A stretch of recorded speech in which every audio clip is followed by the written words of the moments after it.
একাকিত্ব কি? প্রবাসীর ওই স্ত্রীর চোখে তাকিয়ে দেখুন। একাকিত্ব কষ্টের যে গভীরতা, সেই স্ত্রীর চোখে তাকালেই বুঝতে পারবেন আপনি। তার স্বামীর জন্য অপেক্ষা করা প্রতিটা প্রহর গুণা, তাকে যে কত কষ্ট দেয়, কি পরিমাণের কষ্ট সে পায়, তার চোখের দিকে তাকালেই বুঝতে পারবে। একাকিত্ব তার কষ্ট যে কত নিদারুণ এবং নিষ্ঠুর, তাকে দেখলে আপনি বুঝতে পারবেন।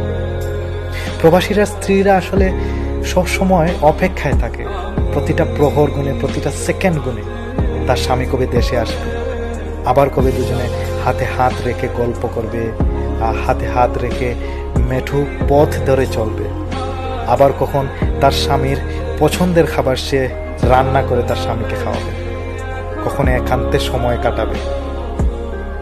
তাকে জিজ্ঞেস করে দেখুন।